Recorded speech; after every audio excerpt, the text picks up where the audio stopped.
નમસ્કાર.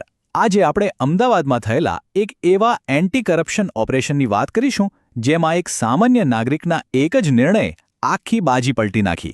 ચાલો આ આખા કેસને એકદમ શરૂઆતથી સમજીએ. આખી વાતનું જે પરિણામ આવ્યું ને એ તો સફળ રહ્યું, પણ આ સફળતા પાછળની કહાણી શું છે? એન્ટી કરપ્શન બ્યુરોએ આ ટ્રેપ ગોઠવી કઈ રીતે? ચાલો જાણીએ. 50,000 રૂપિયા રોકડા, આ આખી જે ટ્રેપ ગોઠવાઈ ને એનો આ જ મુખ્ય આધાર હતો. પણ કઈ રીતે? ચાલો જોઈએ. તો આ આખી જાળને બરાબર સમજવી હોય તો સૌથી પહેલાં એ જાણવું પડે કે આમાં કોણ કોણ સામેલ હતું અને આ બધું થયું ક્યાં. આ કેસના 3 મુખ્ય પાત્રો છે. સૌથી પહેલાં તો એક જાગૃત નાગરિક જેમણે લાંચ આપવાની ના પાડી દીધી. પછી આવે છે આરોપી નંબર 1 પોલીસ કોન્સ્ટેબલ લક્ષ્મણભાઈ મોરી. અને ત્રીજા છે વચેઠિયા બ્રજેશકુમાર શ્રીમાળી, જેમણે આ સોદામાં વચ્ચેનો રોલ ભજવ્યો. હવે જગ્યા જુઓ.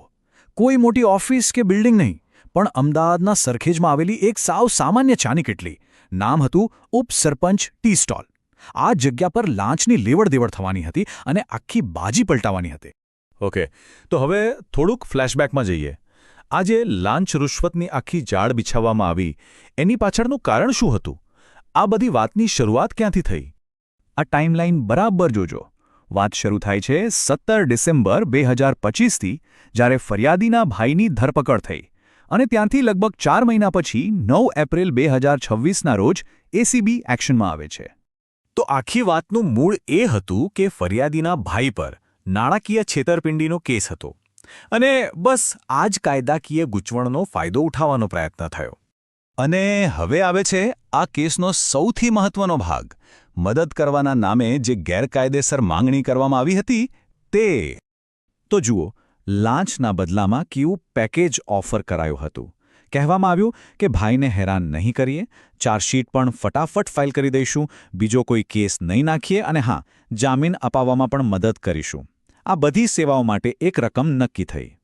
અને એ રકમ હતી પૂરા 1,20,000 રૂપિયા. ઘણી મોટી રકમ કહેવાય. પણ પછી જેમ મોટાભાગે થતું હોય છે, સોદાબાજી થઈ. 1,20,000થી વાત શરૂ થઈ અને 70,000 રૂપિયા પર ફાઇનલ થઈ. હવે આ જે 70,000 નક્કી થયા એનું વિભાજન પણ જુઓ. 20,000 રૂપિયા તો વચેટિયાને ફોનપેથી ઓનલાઈન આપી દેવાયા હતા. બાકીના બચ્યા 50,000. અને આ જ 50,000 રોકડા માંગવામાં આવ્યા હતા. એસીબીની નજર બરાબર આ જ રકમ પર હતી. અહીંથી આખી વાર્તામાં એક જોરદાર ટ્વિસ્ટ આવે છે. બધું ફરિયાદીના એક નિર્ણય પર ટકેલું હતું. હવે એમની સામે 2 રસ્તા હતા. એક, ચૂપચાપ લાંચ આપીને કામ પતાવી દેવું, અને બીજો, આ ખોટી સિસ્ટમ સામે લડવું. શું કરવું? અને એમણે બીજો રસ્તો પસંદ કર્યો. એમણે નક્કી કર્યું કે એ લાંચ નહીં આપે. એમણે હિંમત બતાવી અને સીધો જ એન્ટી કરપ્શન બ્યુરો એટલે કે એસીબીનો દરવાજો ખખડાવ્યો. બસ અહીંથી જ એક પીડિત મટીને લડવૈયા બની ગયા. તો ચાલો હવે આખી ઘટનાના ક્લાઇમેક્સ પર જઈએ. જોઈએ કે એસીબીએ કઈ રીતે આખી જાળ પાથરી અને કેવી રીતે ઓપરેશનને અંજામ આપ્યો. એસીબીનું કામ કેટલું ચોકસાઈપૂર્વકનું હતું એ જુઓ. પહેલાં તો ઔપચારિક ફરિયાદ લીધી. પછી પેલા 50,000 રોકડા માટે ટ્રેપ ગોઠવી. પ્લાન મુજબ ફરિયાદી વચેટિયાને મળવા ગયા અને જેવી જ વચેટિયાએ પેલા 50,000 હાથમાં લીધા, તરત જ એસીબીની ટીમ ત્રાટકી અને એને રંગે હાથ પકડી લીધો.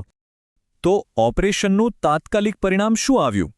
વચેટિયો, જેનું નામ બ્રજેશકુમાર શ્રીમાણી હતું, એ તો ત્યાં જ લાંચ લેતા પકડાઈ ગયો. પણ જે મુખ્ય આરોપી હતો, પોલીસ કોન્સ્ટેબલ, એ ઘટના સ્થળે હાજર નહોતો. આ જે લાઈન છે ને, એ આખા કેસનો આધાર છે. એ સાબિત કરે છે કે વચેટિયાએ કોન્સ્ટેબલના કહેવાથી લાંચ લીધી હતી. અને સૌથી અગત્યનું, આ બધું એક સાક્ષીની નજર સામે થયું. એટલે પુરાવા એકદમ પાક્કા હતા. તો અંતે આ આખો કિસ્સો આપણને એક મોટા સવાલ પર લાવીને મૂકી દે છે. ભ્રષ્ટાચાર સામે એક સામાન્ય નાગરિકની ભૂમિકા કેટલી મહત્વની છે.